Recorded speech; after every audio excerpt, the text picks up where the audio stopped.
We'll do, we'll do, we'll do, we'll do. So the word scion dictionary says a young shoot or twig of a plant, especially one for grafting or rooting.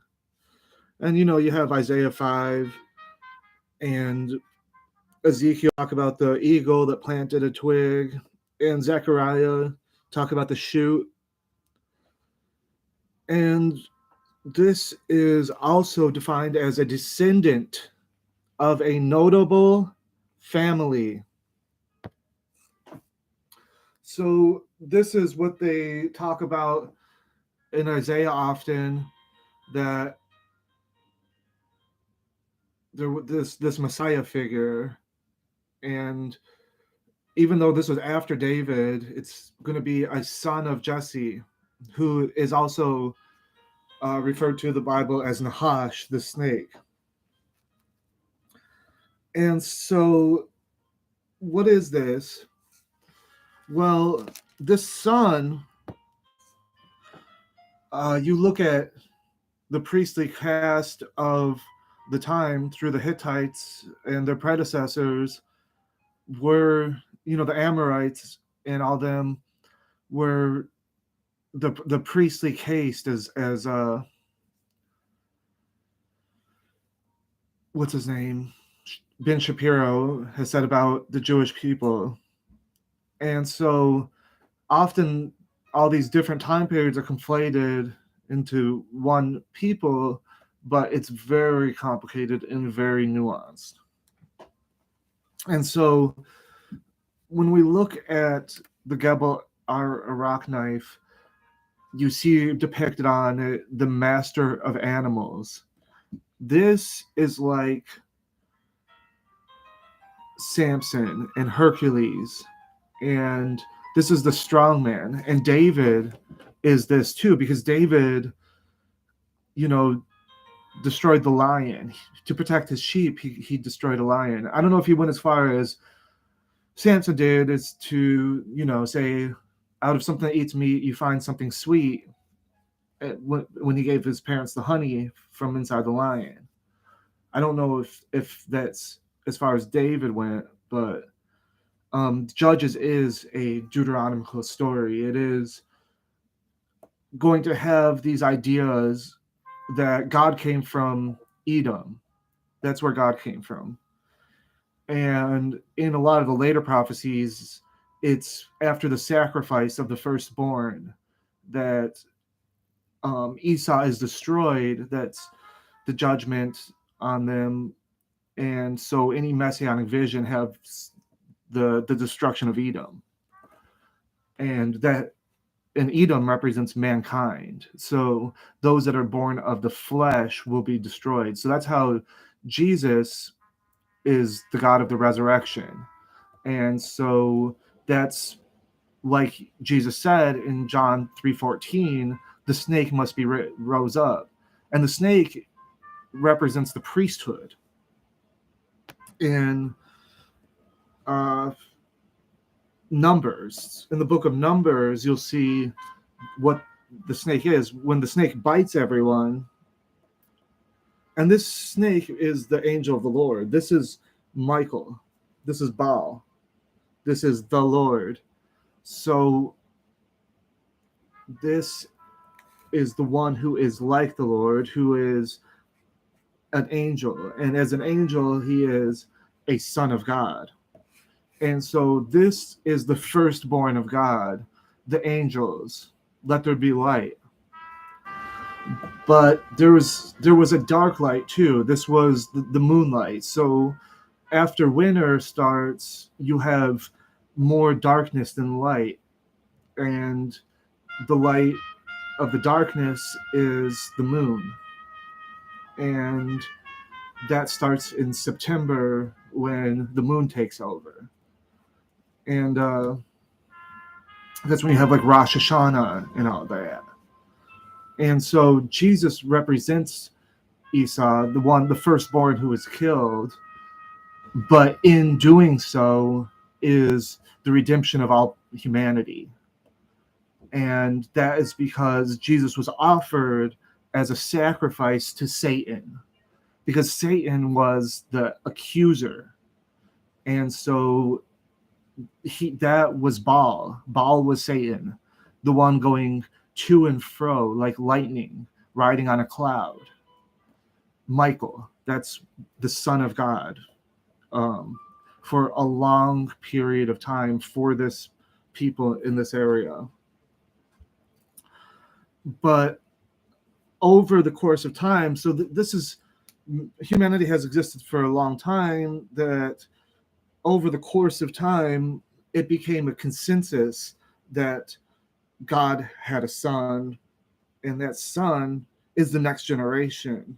And so even though you have Zeus and all this, you have lots of sons of Zeus, because Hera, like Heracles, would be Earth, that Gaia, that first there was the Earth, but the sea became where all of his children resided. And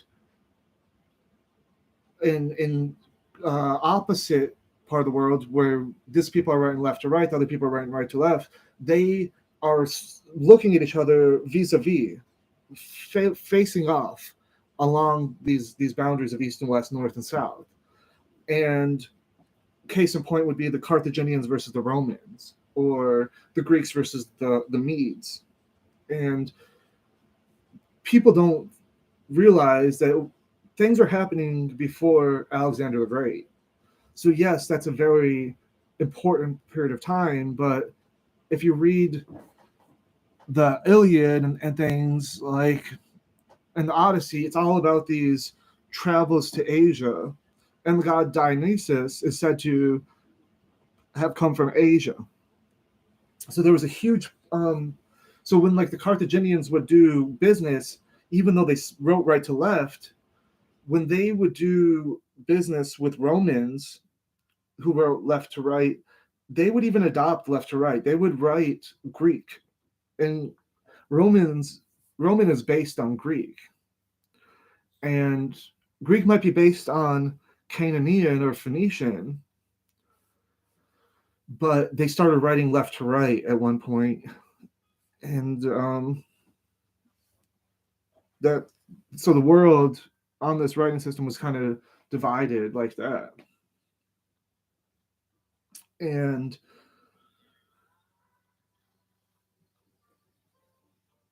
the gods were the men of renown, that over time of, you know, the Trojans and stuff, like they would view these men that set up these cities as these sort of immortal gods, like Hercules. And this is like in Genesis 6. This is a story of Zeus and them, like that here they have consort with the daughters of men, which you could call Semiramis or Semiris, Astarte, Asheroth, Shekinah, you know, this Miriam, this is, you know, humans being water, you know, born of the earth, where they mix, you know, and this is the children of God in the new way. And that's what we see a lot of times in the Bible. So when we go to like Psalm 2, when we talk about the Messiah, it says here, it's begotten. And if we look at Luke, it's after baptism. So that's how Jesus is the God of the resurrection. Like when he goes under and comes back up, you know that he's a life-giving spirit. You know, he laid down his own life and he gave life. He's a source of life. And so it says, yeah, I've set my king on my holy hill of Zion. So this Scion, this king, is like the God of the time. This was the priest that would guide them. That, like it says in Psalm 82, which Christ quotes in the lead up to his trial, when they hated him for no cause. So that he said that, arise, ye are gods, as it says in Psalm 82. And this is, so Israel, which is Jacob, he wrestles with the angel. So when he does that, he takes the blessing from the firstborn, and he becomes the firstborn, the preeminent God. And that's why they worshipped Hercules. That's why they worshipped Hercules, because he is that. He is this priest to man. God has a son, and this son could be like the moon or the fire or the lightning, but he also is way up high, as well as his son on the clouds. But on earth, he's got children. And this is what Alexander the Great represents. Alexander the Great is Hercules in a sense, but he's more like David, because David, this is the Jewish angle. It's that, yes, the Canaanians were first, but they are the Amorites. Well, we're Amorites too. Like, all of our mothers, Rebecca, Rachel, and all of them come from Padan Aram. When Abraham came down, he seems to, in his Hurrite ways, have deals living in caves, burying in caves, making a necropolis for his wife from the Amorites that lived way down in Kiriath Arba. And so Abraham went way down there to the Oaks of Mamre and Beersheba. And this is where you have this idea that of David and Jesus from Bethlehem, that this is the place of the oath, way down in the Judean desert, which is indistinguishable from the Idumean desert.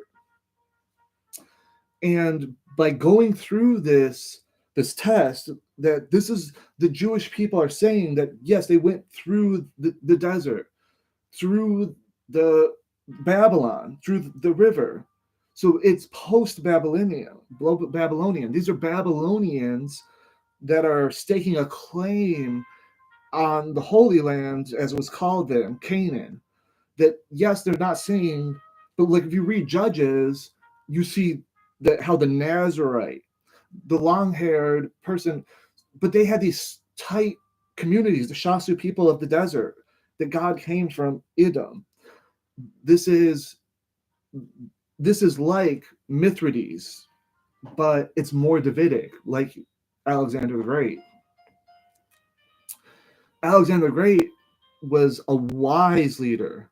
He wasn't going to be the one to inherit it, except by his tenacity, by replacing his father, by being great. And that's what David did. He wasn't the one to be expected, the youthful one that took over the world. But he never got a place because of his sins. So the ark was still with Obed-Edom, the servant, Obed. So when you see like Muslims today, they're all calling themselves Abdullah, Obed-Edom. And so this is David. And David, the keeper of the sheep. And sheep, you need these tight communities, these big families. Because with cattle, these are the people who brought cattle all through the area. But it started way up in the north by like Mongolia. And so these herders looking for more places, this is where we get the Sumerians and the Akkadians and cuneiform and all this. These are people of the way far north, cave dwellers, that ventured off into all the way up to the ocean, the Mediterranean Sea. And this is why there's a place in the area called Scythopolis, the Scythians. And so these were called like the men of renown, the tough guys. And it was out of these people. Remember, Abraham was chosen from these people to come all the way over there. So when we talk about the days of Jesus, there was this big war that the Romans had already destroyed the Punics, and a lot of Punics probably felt disenfranchised. But what you have here is even Egyptians, where the centers of learning had already been heavily influenced by the sea people, and the sea people were Greek, they were Levantine, they were African, they were all about all around there. They had these big ships, and they could move, and then so Tyre became a source of great wealth as being a trade capital. Like, think of the World Trade Center. So but they found in Tyre a temple to Hercules, and Hercules is the god Baal. That is the god of the Hebrews, the Canaanites, the Israelites. So when they're talking about judges, they're talking about how wicked the Israelites were, because they did what was right in their own eyes, and that was to follow the way of the nations. So that's what Solomon is. Solomon had his temple built by Gentiles, and it wasn't even a god that dwelt in temples. It was a god of the desert. So the original prophets and David and all them, they weren't about the temple life. They weren't about the settled life. David didn't have it that easy. Before he was king, after he was king, became king again, he was on the run. First from Saul, then he was king, then from Absalom, his son. So Absalom is becoming everything his father is. He's inheriting all of this and fulfilling God's wrath on David. And so David had, again, a low point. But I think most of the low points in the Psalms are regarding Saul. And then I guess I don't really see it in Samuel, but I guess Bashan, the king of Og, and this is where they have a different God. So this Alexander the Great, this young, youthful, clean-shaven, not really clean-shaven, but like you don't see the beard because he's so young. And so, like, I think Michelangelo's David. This is like Alexander the Great. This is saying, like, oh, Og, the god of, the king of Bashan, he's like one of these men of renown. And this is how the Assyrian kings and everybody else, they had these long lives. So when it talks about the first Israelites, they're going to give them these long lives. These are the sons of God. But, this is a time when, they were cast out. Esau was cast out. Cain was cast out. But they had this law of no trespassing that they got from Egypt. The Egyptians had all these property rules. And so when it comes to a landed aristocracy, they would possess these areas. But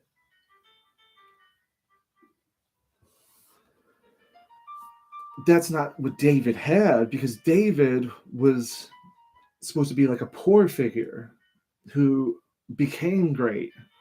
And so this is the story of Jacob in a sense, because Jacob became Israel when he wrestled the angel.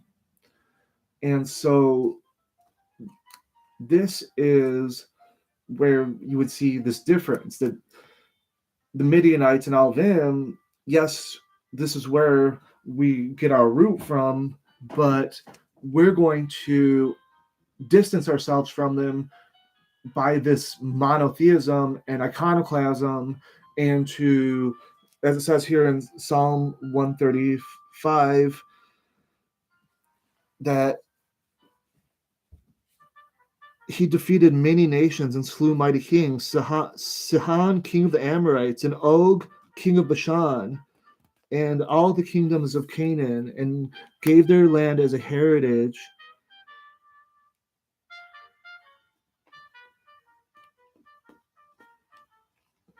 So I want to focus on 135:7. It says, he causes the vapors to ascend from the ends of the earth. He makes lightning from the rain, and he brings wind out of his treasuries.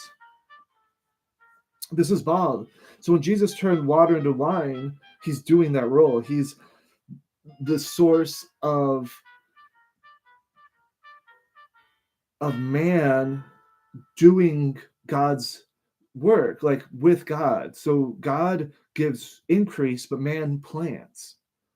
And so this is what Noah did when he landed down, that he was delivered from drowning and saved, even though the world, there's an Armageddon, that in this new world, here he sets up a vineyard. And so what Jesus can do, all of that, water to wine, just like that he's beyond time, he's the sustainer, he's the life giver, and he's also man. He's also man, the Son of Man. And so it says here, he destroyed the firstborn. Psalm 135:8. He destroyed the firstborn. And it says, the idols of the nations are silver and gold. They are the work of men's hands. They have mouths that do not speak. They have eyes that they have. But this is where the Romans had flipped everything on its head, because although the firstborn was the Jewish people in the Second Temple, Herod and all of them, it was the Romans that were not allowed. That just like Esau lived by the sword, the Sicaris lived by the sword. And just as Esau was given by God a land, that they were forever cursed, like Amalek, for not allowing the Israelites in their journey back from Egypt to go through their land. That every square inch was given by God for Esau, but yet their God says this just the same. Well, he's guilty for not letting you trespass to go through. And this is what the Romans are saying about the Jewish people. They were given this land, and they said, you can't pass through. You're not allowed. You're unclean. And therefore, you've always hated us, so we're not going to let you in this area. And anything you do to us will be avenged. And so this is the role of Esau, the role of Cain. So I'm going to show you where Paul talks about this. But before I go there, it says here in Psalm 2, verse 7, I will declare the decree. The Lord has said to me, you are my son. Today I have begotten you. So that's what Jesus is. They quote directly from this to talk about Jesus. The Messiah, this is a messianic verse. The begotten one, it's titled. Okay, so where is Paul calling the Jewish people Esau? You might have missed it. It's very clear to me. In Romans 9. And he also, because Esau is like the Mizraim, the firstborn we saw was destroyed, that he represents Cain, the Canaanites. And so in the messianic era, it's where he switches it up. So we're here in Romans 9, and he says, and not only this, but when Rebekah also conceived by one man, even by our father Isaac, and he's speaking spiritually, the children of promise. That is, when Abraham was called out of the Gentiles, that he to be a set apart person, but he was not that originally. He became that. So the Scion, the descendant, the noble descendant, to grow up, grow out of the Mashut, this true vine was not the firstborn. Jacob was not the firstborn. So before we get into Romans 9, let me turn real quick to see who the firstborn is. And my witness is Luke the evangelist. And he's regarded in a heavenly way because these four evangelists are the four parts of the Persian hippocampus. It's this Lamassu, and this is the living creatures in heaven, as well as the seraphim. So the serpents were these divine beings too. And so, especially in Egypt, but because Egypt was the first bad guy, representing the firstborn that was destroyed, the Canaanites, Esau, that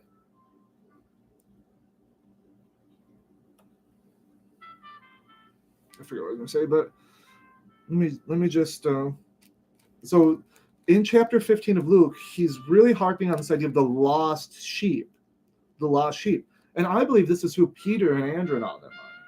These people who were, although they knew that they were descended from, Zebulun or whatever it was, Issachar or whatever it was, they knew they were Jewish, but they were in the flesh. They were carried away by the fears of drowning, being poor, not being able to make ends meet. So in their dealings, they lived just like any other Hellenistic person. But it's not like the Hebrew Israelites say that thousands of years will go by and they'll forget their identity to remember it. That's not what it means. Peter knew full well a few scriptures and things like that. And so these lost sheep are the ones who are going to hear his voice. And they're going to know who the shepherd is because they're his sheep. It's not sheep that he gets from the wild. They're not wild olive branches. They're cultivated olive branches. They're the natural branches. They belong to him, the shepherd. So the limited commission is the earthly ministry of Jesus Christ. So their judgment is pronounced because of their killing him by ending his earthly mission. So everything thereafter became spiritual. So everything dealing with the most of the revelation of Jesus Christ is a prophecy against the impending doom and divorce of the southern kingdom. And so that's what the New Testament is written for. That's the purpose of it. And anything beyond that's futuristic or has been for the last 2,000 years almost has been things that are very spiritual, that there's a occultation of Jesus Christ to come back again one day to judge people based on faith. That, and so will all these Gentiles be any wiser than the ones who chose to be blind to Jesus Christ the first time he came? And so he laid out this Roman religion based on Judaism. And this is after the millennium, probably, or through the millennium, and then thereafter. And that's anything that might exist now is simply the last chapter of Revelation. Most has been done. So I'm not a full preterist, but I am quite the preterist. Not that I want to pigeonhole myself, but if the shoe fits, wear it. Or so it talks about the woman of the lost coin, the lost sheep, and then here we go with the prodigal son. So the younger of them said to his father, "Father, give me the portion of goods that falls to me." So the older one was not the wayward son. The wayward son is the younger one. The younger one is the wayward son. The older one is the one who stayed and did everything he was supposed to do. That this was like Cain. He thought he could take refuge in the fact that he'd been blessed and had a promise. And so, he can plot and build and stuff like that. And so he asked for everything he could, and he journeyed to a far country. This is the diaspora. This is when in John 7:35, the Pharisees, he said, "I'm going where you can't go." They said, "Oh, is he going to go to the diaspora?" That doesn't mean he's going to go to the diaspora. It means quite the opposite. It means he's going to heaven, and they're not going to heaven. But that's what they thought in their heads, because this was a real thing. They didn't forget who they were. They just forgot about the promise of a Messiah in Jerusalem. And so when the Messiah came to Jerusalem, they had the chance, because that's what these guys were going 2 by 2 to every single city, trying to get as far reaching as they could. And this is where a lot of Christians make the mistake. Martin Luther made this fatal mistake. He thought that we were still on the limited mission. He didn't realize that the cross ended the old system completely. So out of Martin Luther, you have a sort of dual covenant theology, except that he believed that the old covenant was wasting away, because that's what the biblical perspective says. But he didn't realize that it was 1,500 years later, and it didn't no longer need apply, because everything ended in 70 AD. Even Jewish people aren't temple Judaism. They are rabbinical Judaism, a diasporic, non-physical religion, who don't have the temple and the sacrifice and the priest and all that. And so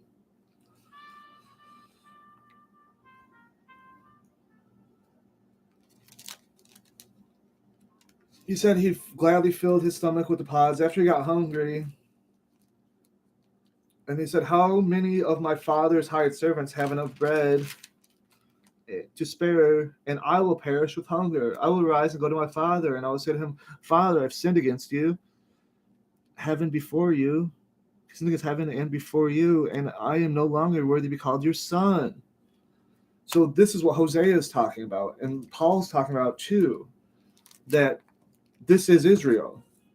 They became Cain. They became the firstborns. This is what Judges and all that's about, the Deuteronomists. Talking about Saul, talking about Benjamin, talking about these sins. Well, so this is what happens. That because they sinned, like Esau, they were cast out. Korah, the sons of Korah, they all perished in the wilderness. But Ezra is Jewish and priestly.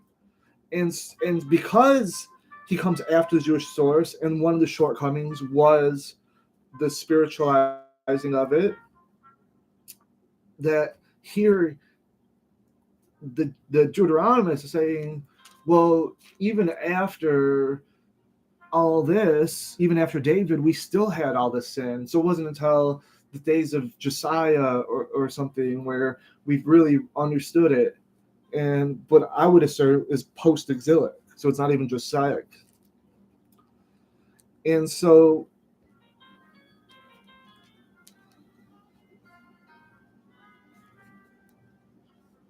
now his older son was in the field, and as he came, drew near to the house, he heard music and dancing. So he called to one of his servants and asked, what are these things meant? And he said to him, your brother has come, and because he has received him safe and sound, your father has killed the fatted calf, but he was hungry and would not go in. Therefore his father came out to him and pleaded with him. So that's what they're saying. Like, we'll die at Masada. We'll die in this temple. This is Custer's last stand. This is, where it's going down. I'll die here if I have to. And this is what Jesus represents. This death of the firstborn. I'm hungry, but I'm not going to come in. And that's gone on for thousands of years, maybe. But nonetheless, people don't want to be part of the church. So this was their mantra, separation of church and state, that freedom from religion is freedom for religion, that if you allow people to honor whatever day they want, it's not going to hurt you any. And so this was the fatal flaw of Christianity. Christianity wasn't meant to be a religion like it is today, of it in your face, do as we say. It was a response to what Judaism called the flaws of all the pagan religions. So all the pagan religions were destroyed. And with this point, Christians take it way too far. They're always rubbing it in. And that's when I'm done with the controversy. I don't want to publicly be Christian. I'll be Christian privately, as Jesus says, pray in your closet. That's my religion. That's who I am. That's what I was raised in. But this is only in response to Judaism. And that's what it was originally designed to do. It was a response to Judaism. And so I'm not going to continue to espouse this to people that didn't ask. But it is an argument to and against Judaism, of which they don't have a response. They will only ignore and say, you came from us, you're lying, and just curse. They won't analyze the points, reflect that they're entrenched. And this has nothing to do with Jesus. It has to do with anger against the church, that a lot of people chose Judaism because they were Polish and Lithuanian. And for a long time, the Russians and the Germans have conspired against the Polish and Lithuanians. And that's because the king of Germany and the king of Russia were cousins. And they happen to be cousins with the king of England. And so these kings would write letters to each other, and they'd say, who needs Lithuania anyways? And so that's why a lot of people identify as, oh, the Syrians were so powerful and the Egyptians were so powerful and our king was just killed and forgotten about. So we need to go back, they say, and right this wrong and somehow rewrite history and revise history and create what if scenarios of somehow recreating Poland, or here we have this idea of justice that once we beat the Nazis up, like have these films where the Russians are the bad guys or the Germans are the bad guys, and once we defame them as much as possible with hatred, then things will be right again. It's so this is the story of the Merchant of Venice, that you spat on me, you hated me. Only when I get this pound of flesh will we then be even. And so but they don't realize that this is just a natural thing. Like if you are a fifth column, if you don't want the church to succeed because you think the German church and the Russian church both abandoned us, so I will have a vendetta, and so I would like to see the downfall of the Tsar, the downfall of the church, and things like this. And so we'll find that's people like Napoleon and the Bolsheviks and different people to get rid of the church. And so this has to do with this idea that, oh, you hated me. You hate us for no reason. And because you hate us, I don't care what I do to you, what I'm doing to you. And this is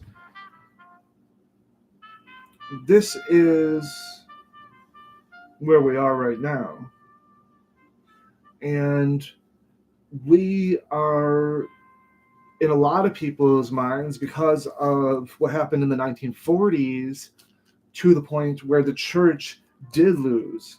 That when Christians, target non-Christians and non-Christian minority groups in such a heinous way that they have lost their status as the firstborn, the preeminent. So even though this has been the culture of Europe, being the church, having got rid of the pagans, setting up the kingdom of God has always been their angle. Now they are running the risk in a lot of people's minds of losing that Israel now needs to become the world capital, because these people will be the priest case. These people will be our intelligentsia, our leaders. And this is where we were in the 1940s. So if you talk to anybody who's real old, Zionism is patently American.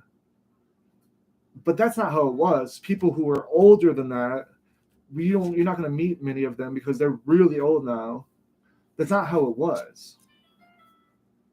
That there was a lot of anti-Semitism, that nobody in the West was thinking how the Jewish people one day, rule us. That because the New Testament is anti-Semitic, but it's not anti-Semitic as you would think. It's not out of hatred. It's out of an argumentation that this is the argument that the Romans are making, that yes, we will admit everything you're saying. Everything you're saying is the Old Testament at the time. Since then, there's been lots more. But we'll take your books, your wisdom, and we will make our side true based on that. And that's what it is. And it's anti-Semitic in that way that it's a defeater, but it's not in cursing or slandering or any low blows or sneak attacks. It's completely yielding every argument to their viewpoint, but without losing the things that actually destroy the old way. And that is in the Messiah being killed, resurrected, and being Son of God. And that's finding all these places where supersessionism and elevation and enthronement and begotten of God and reverence of humans as not being just dirt but breathed with the breath of God, and so making all this true, and it's ignored by the only people it was supposed to be given to, and that's those that believed in the old way of the law, of sacrifice. And this isn't the first way. Just because it's old doesn't mean it's supersessionist. It's not supersessionist. It's taking the place of those before them that sacrificed human beings. And it's saying we've got a new way where we put an animal in place of the person because God provided this animal as a covering. And in Christ dying, they didn't give him that covering. They destroyed the Son of Man unjustly and all of their future aspirations by making something holy something perverse. That they killed God's Son using the law. They said this law is from God, it's perfect. So then they killed a perfect person. Well, this is exactly what they were meaning for the lamb, that even the priest wasn't righteous. So you take a righteous thing, this lamb that hadn't done anything wrong, and sacrifice him. So this is the way that the secondborn took the right of the firstborn. But in doing so, in taking his right, he's treating him like an animal. He's sacrificing him. He's sacrificing that person's future. And so he's dealing unjustly with his brother. And this is how the nations were treated. The nations there was handwriting and ordinance against them. They were considered too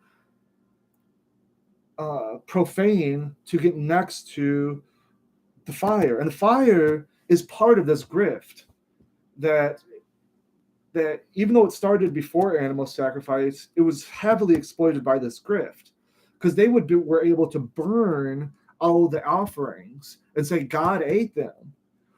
And while these other idols that didn't have the fire furnace of Moloch, they would have to instead have their priests eat it while no one was looking. to sell this idea that the god was eating their offerings. But the offerings had always been inspired by the desire of the priest to eat, because the priests were running it at that time. There was always a priest who was second in command, and this was the way it was in the East. In the West, this priest was more like a philosopher. So Alexander the Great stood, by this philosopher. And I say to you, make friends for yourselves. And I say to you, make friends for yourselves by unrighteous mammon, that when you will fail, you will receive you into an everlasting home. So even though the Jewish people might attack the Romans, like at Beth Haram or with the Sicaries by assassination and stuff, we're not to respond evil to evil. That's not what the Romans did, of course. The Romans, of course, responded evil with evil, but that's not what the Bible's saying. The Bible's saying Pilate washed his hands.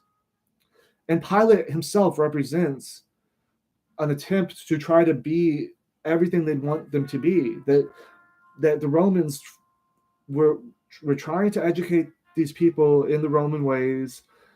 The kings, they would kidnap kings, raise them in Rome, and place them back in power, hoping that this makes the people realize that the Roman isn't just killing their leader and forcing them under the sword. They want to keep it as much in as the structure as they could, so the people were in line.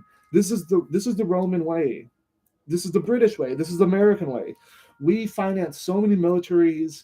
We've given them so many weapons because we just want to not cause too many waves. And this is what the English did. They weren't trying to change the way everybody talked.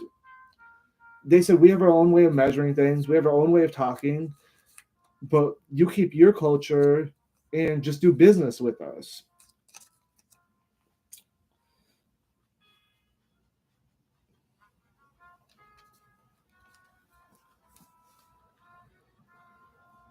The law and the prophets were until John. Since that time, and John, he was kicked out. Since that time, the kingdom of God has been preached, and everyone is pressing into it. So, what's Paul talking about here in Romans 9? He's saying that these people that God loved, he's equating them to Pharaoh. He's equating them to Esau. And he's saying that they are the firstborn.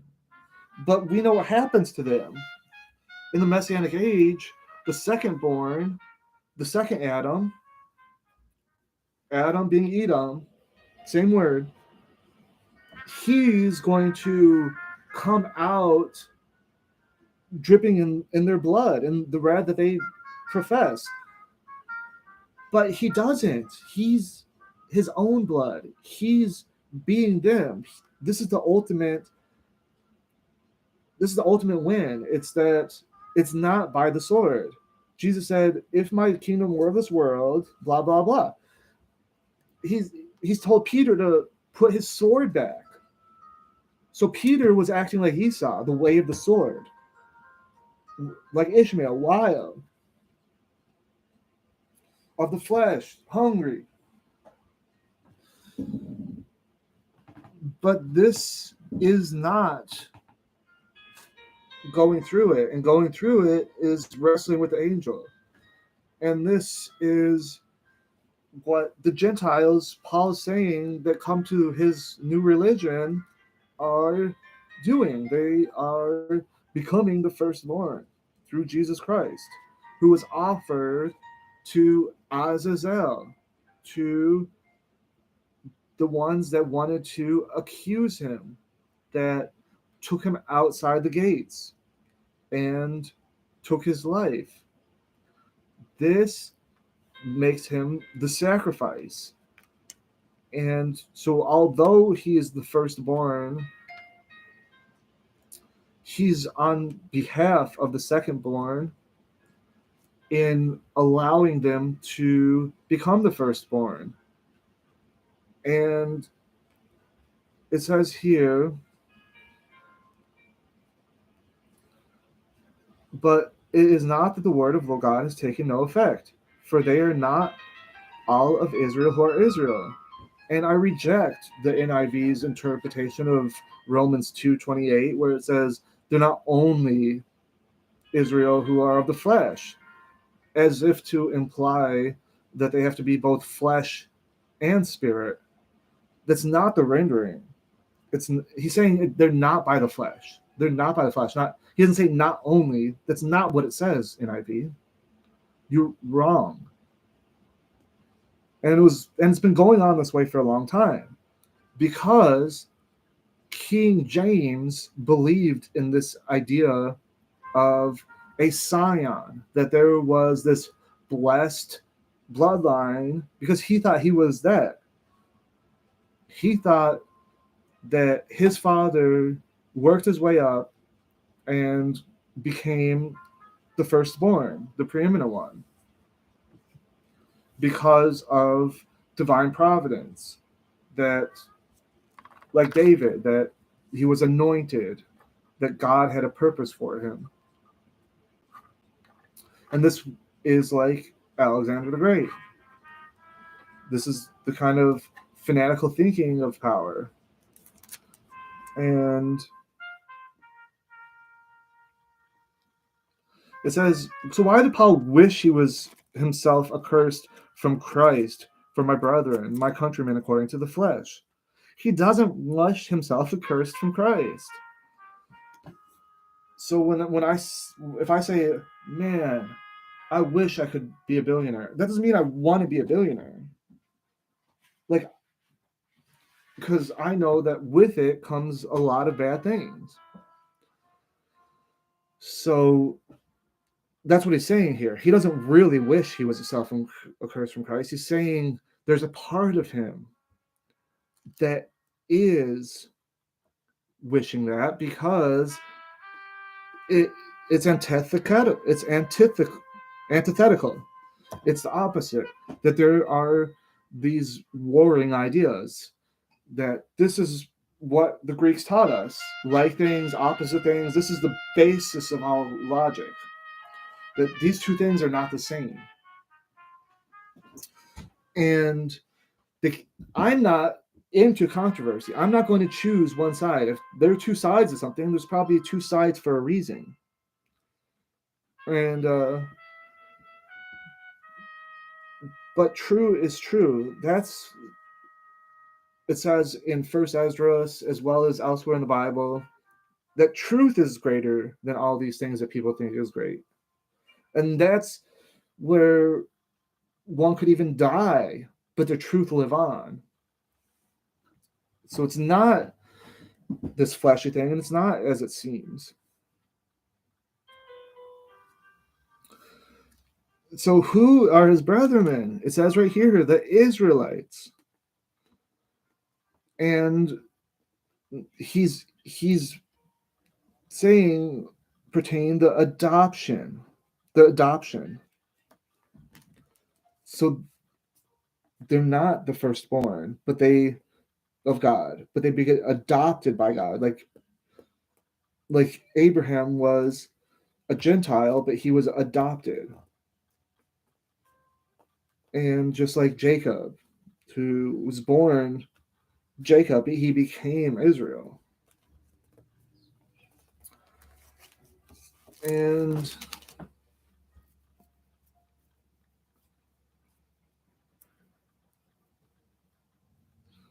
this is not true for Christ, though. Yes, there is a little adoptionism in Luke and stuff like that, but it not only says in Luke that Adam is the son of God in chapter 3. So it says, of whom are the fathers, of whom according to the flesh Christ came, who is, and according to the flesh, that's Esau, who is over all, the eternally blessed God. But it is not that the word of God has taken no effect, but they are not all Israel who are of Israel, nor are they all children because they are the seed of Abraham. But in Isaac your seed shall be called. So Abraham had sons that weren't Isaac, and they had a promise. And so that's what Paul's saying about the Jewish people, that they have a promise like Esau. He's calling them Esau. But he's not saying that this blessing of firstborn is going to them. He's saying it's that this supersessionist idea comes from the Old Testament, from the very beginning of the Old Testament. And he's saying that this is going to the Gentiles, that the supersessionism of the Gentiles is biblical. And the firstborn that is disinherited is the Jewish people. That's what Paul's saying here. So this is those who are the children of flesh, that are not the children of God, but the children of promise are counted as seed. For this is the word of promise. At this time I will come, and Sarah shall have a son. And not only this, but when Rebekah also conceived by one man, even by our father Isaac, for the children not yet being born, nor having done any good or bad. So this has nothing to do with their righteousness. Nothing to do with their righteousness. This is God's, being the potter, having the choice to save. Jonah doesn't like this. Jonah doesn't like that God's the potter, that God can choose to save whomever he wants. The Jewish people don't like this because they want the chief seats. They want to sit like a Findi under a tree studying Torah. So they'll have the entire neighborhood reading Torah. But that's not what Torah was for. Torah was supposed to be a small minority of priests that were ruling over all people. So they have no choice but to believe, out of the circumstances, that they will rule the nations. So they'll sit there plotting to rule the nations. And that's where we get some of these verses in scripture, even in the prophets, even in Torah, of ruling the nations. But those were added in later. And so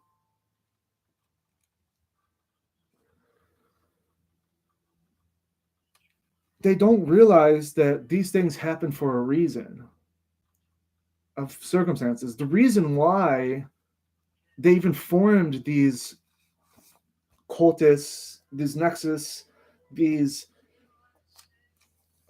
solicitous manifestations were because of the facts. If you live in an area where you're moving around, it's hard to preserve things, you would have to eat the lamb all together. That's what the Passover is. They all get together to eat it. And when you have these big cattle, you need a huge community to partake. And so you have this whole priest that can divvy it up fairly and make it kosher, because it's not that cool to slit this animal's throat, but because God has provided Jehovah Jireh, this is, very solemn occasion. And this exists today in desert communities where it's very hot, you can't preserve stuff, it's going to spoil in the sun, or even out of the sun, even if you put it in a cave, that you're going to not have the choice to be separate from other people. It's going to be more Malthusian, more evolutionary, more likely to exist if you have communities and holidays and rituals and feast days and religious ceremonies where you would kill the lamb and divide it amongst all these different people, especially a cow or something bigger. And So it says, for the purpose of God, according to election might stand, not of works, but him who he calls. And so it was said to her, so the Gentiles are Israel. They were the lost sheep that were out in the nations. But when he went to these, okay, here we go.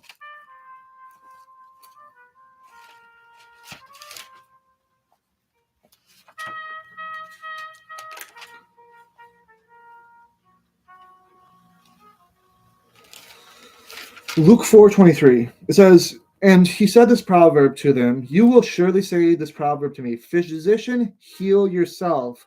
Whatever you have done in Capernaum, do also here in your own country. Because in Capernaum, there were lost sheep of Israel, like Peter and all them. But when he's feeding all these multitudes, they're not lifting up people's, cloaks and unveiling if they're circumcised. They're not doing that. And even if they were, it wouldn't mean anything anyways, because there were Jewish people who weren't circumcised and there were non-Jewish people who were circumcised. There was no way to tell. No way to tell. So when he'd go out and healing all these people, it was in Gentile lands. Even though there were Jewish people there, like Peter and Andrew and all them, Hellenized Jewish people, that he was disseminating this information to everyone. So he had to call everyone in the immediate area. And so said, so anybody who's coming in as a church is also coming in as Israel, because that's who Jesus went to. He went to Galilee of the Gentiles with all of his healing and feeding to show God's election. As it is written, Jacob who I loved, and Esau I have hated. The older shall serve the younger.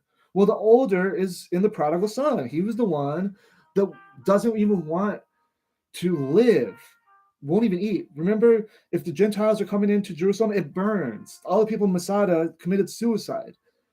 That they would rather die than share.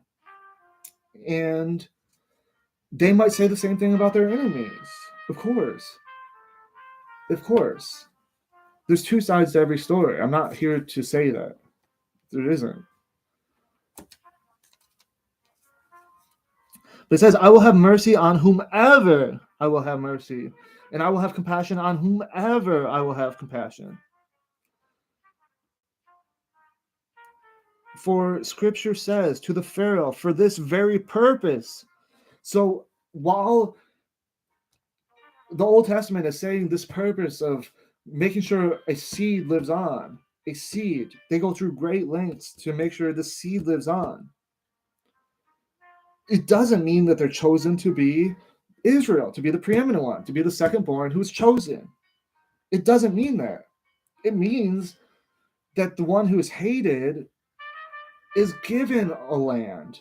There was always the Idumea, and because it was their land, people weren't even allowed to cross through it without God's permission.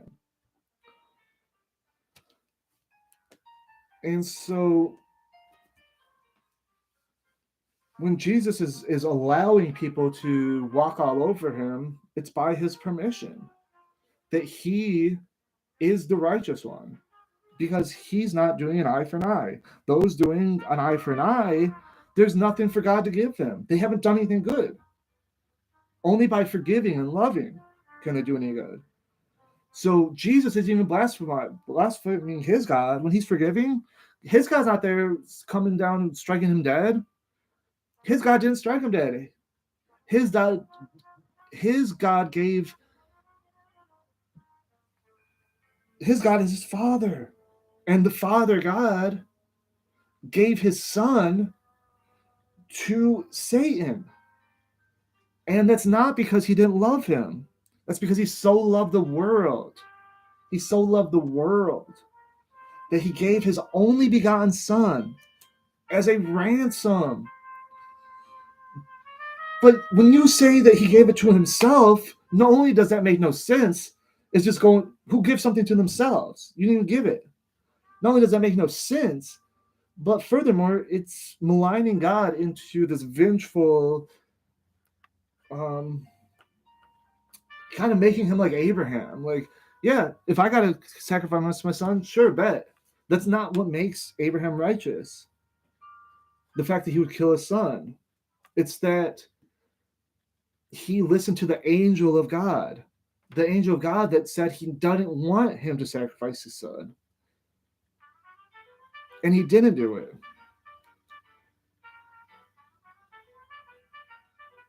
But he showed his willingness. And he would have had not the angel told him. And so the Romans are acting like a priest when they are told to sacrifice Jesus. That's like the sinner bringing the lamb to the priest to atone for their sins. And that's what Pontius Pilate's representing here. And he's saying, like, you know, this beloved Son of God is not guilty. But the accuser is saying, yes, he is guilty. He needs to die for our law. And this is the same thing they said about the sinful woman. He needs to die for our law.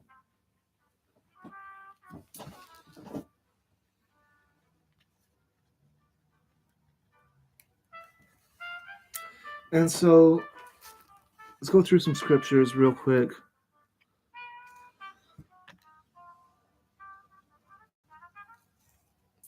After Jacob came from Padan Aram, the Amorites, the land of the Amorites, the Horites, he arrived in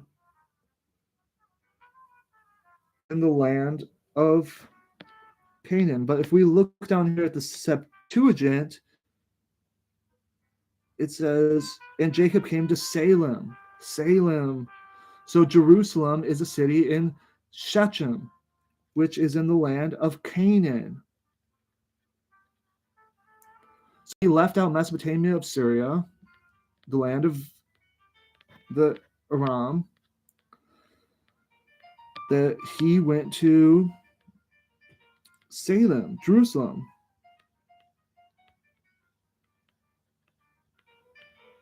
And this is in Shechem, which is a Canaanite city, and it's in the north. It says Abraham traveled through the land as far as the site of the oak of Moreh at Shechem. So Moriah is also in Shechem, Samaria in the north. And at the time, there were Canaanites in the land.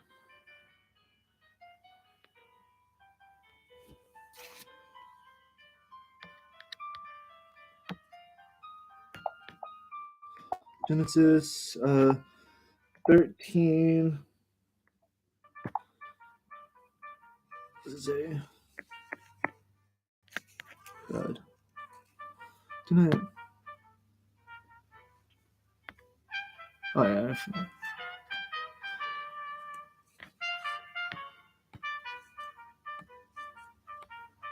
Stupid computer. You know what Gen 13 means? You're dumb. It says, and when he went on his journeys from the south, so he left the south, he went even to Bethel. Bethel, that's Samaria.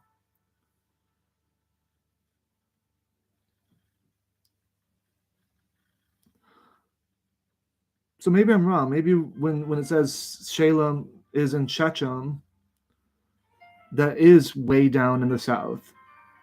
But onto this place where it says right here, if that is true, it says unto the place where his tent had been at the beginning, between Bethel and Hai.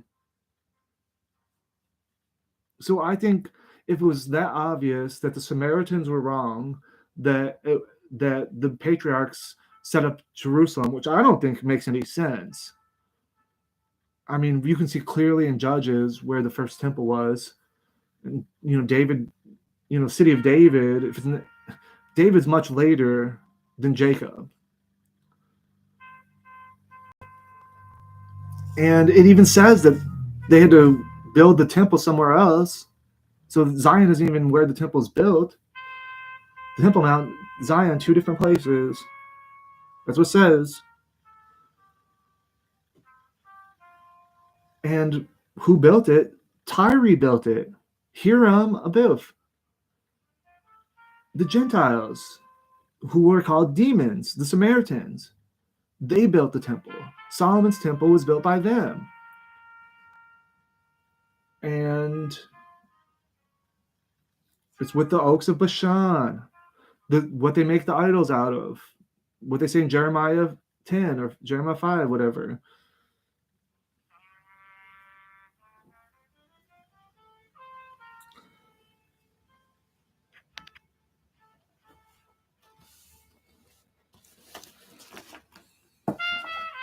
So it says here, I just think if it was that obvious, that the Samaritans were wrong, then why would the Samaritans even be wrong? If you just point to the verse that shows where they're wrong. That's what I think. 2 Thessalonians 11 again.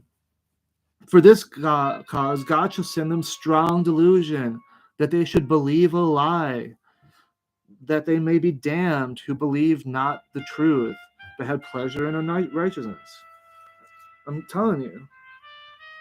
This isn't my opinion. This is what the Bible says. Psalm 44:16. All we hear are the taunts of mockers. All we see is our vengeful enemies.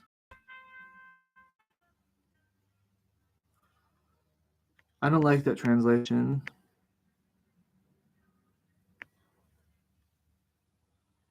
So some of these other ones, more traditional, because of the voice of the one who taunts and reviles, because of the presence of the enemy and the avenger. This is Satan.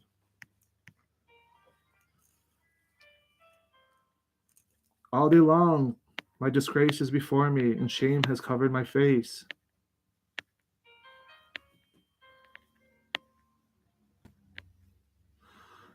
Psalm 74:10. How long, O God, will the enemy taunt you? So this isn't God. This reproach and blasphemy, this is of the enemy, Satan. So Satan is the reviler, the one who's trying to judge. That's not what Jesus did. Jesus only talked about judging those that judge. Mark 6:52. They did not understand about the loaves, for their hearts were hardened. This is all about Pharaoh. Pharaoh, hardened heart, remember? But Paul is using this to describe the Jewish people.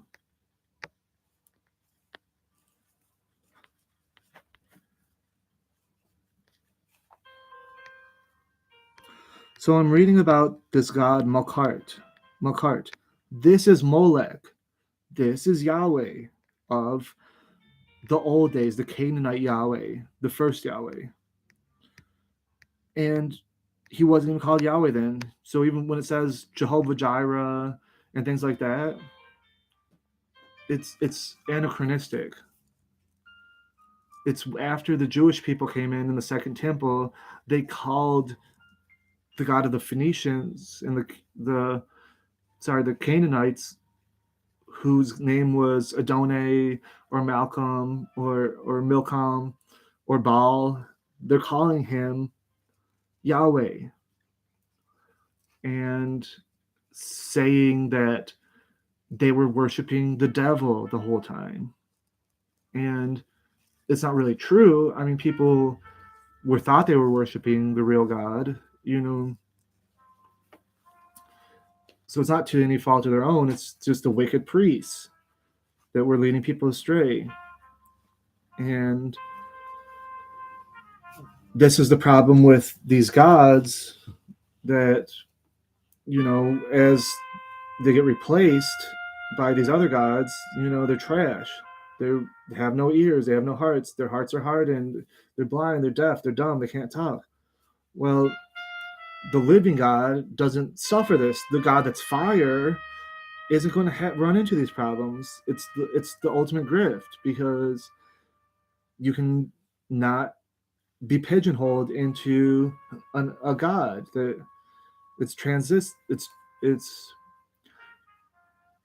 it can take many forms, and these forms are Baal, the son of God, the office of God. So if Zeus comes as a swan, it's just a manifestation.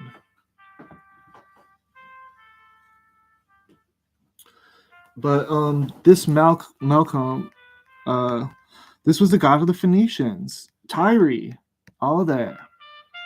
And remember, the first temple was built by the king of Tyre. So the god Hercules is his god. So he's building this temple, like they would say about Herod. They would say, oh, because the Romans are pagan and Herod worked for the Romans, which he really didn't, then therefore it was some fake god. No, they were saying that this second temple was it. It was the place. That's what they were saying at the time. That's what the books of Ezra and all that prove. So Josephus writes, he also went and cut down materials of timber out of the mountain called Lebanon, of the roof of the temples. And then when he pulled down the ancient temples, he both built the temple of Hercules and of Ashtart. That's Esther, Astarte. Malcolm is another name of Marduk.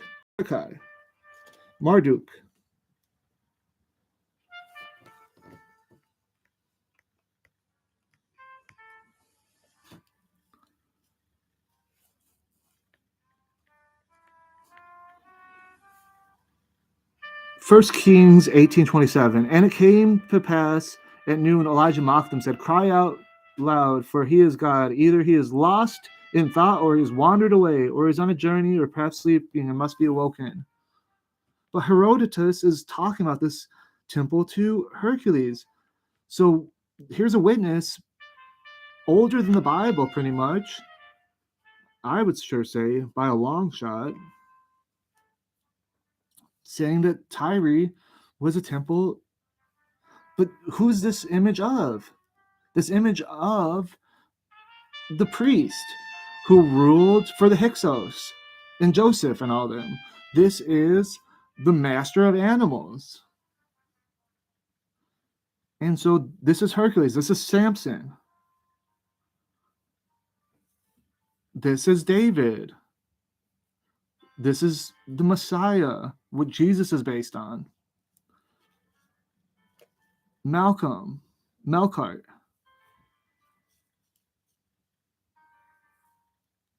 which is Hercules.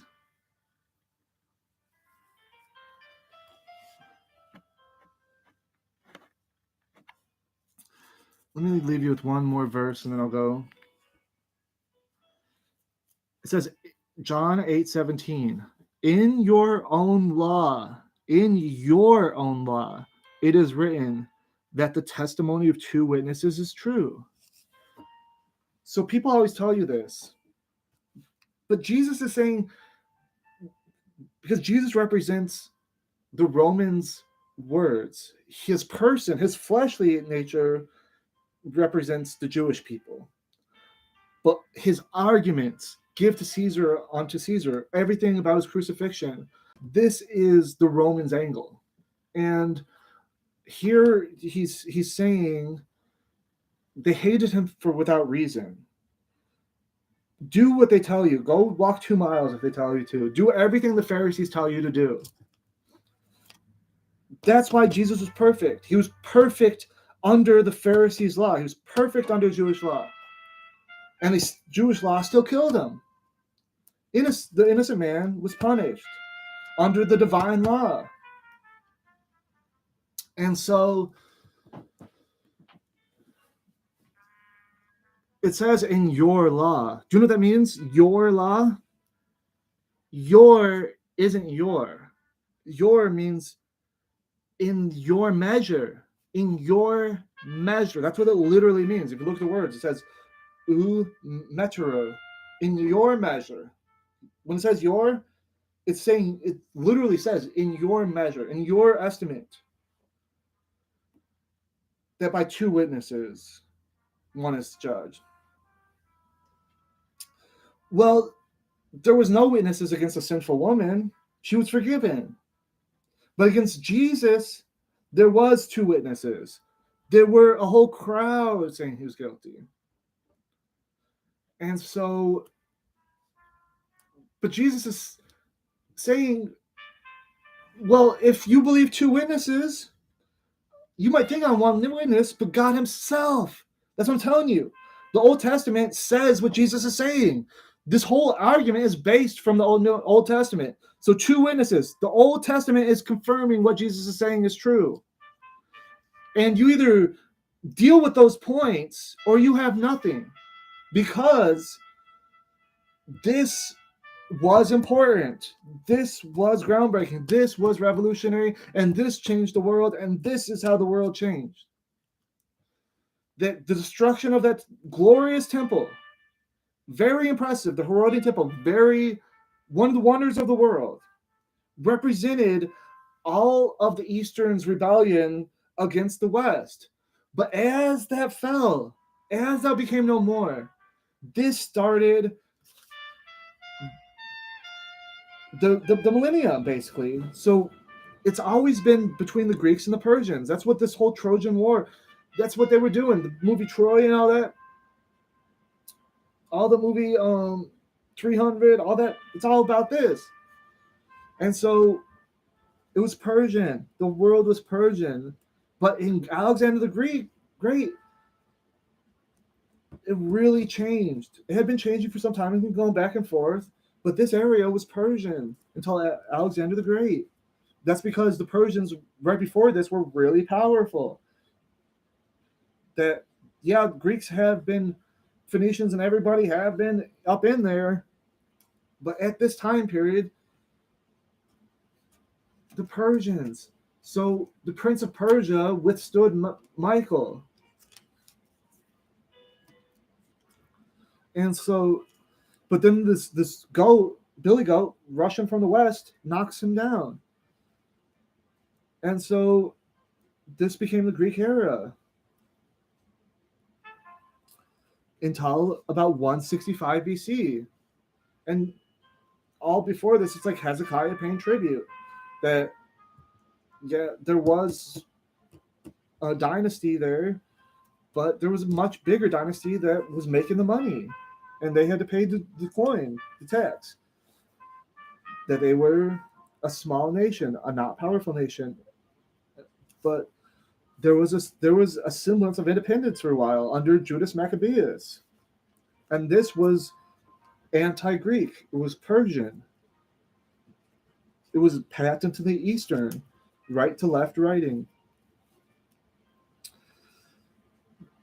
And so that's how this started to die down as the Romans became more and more powerful, especially after there weren't any Phoenicians. They were conquered by Rome.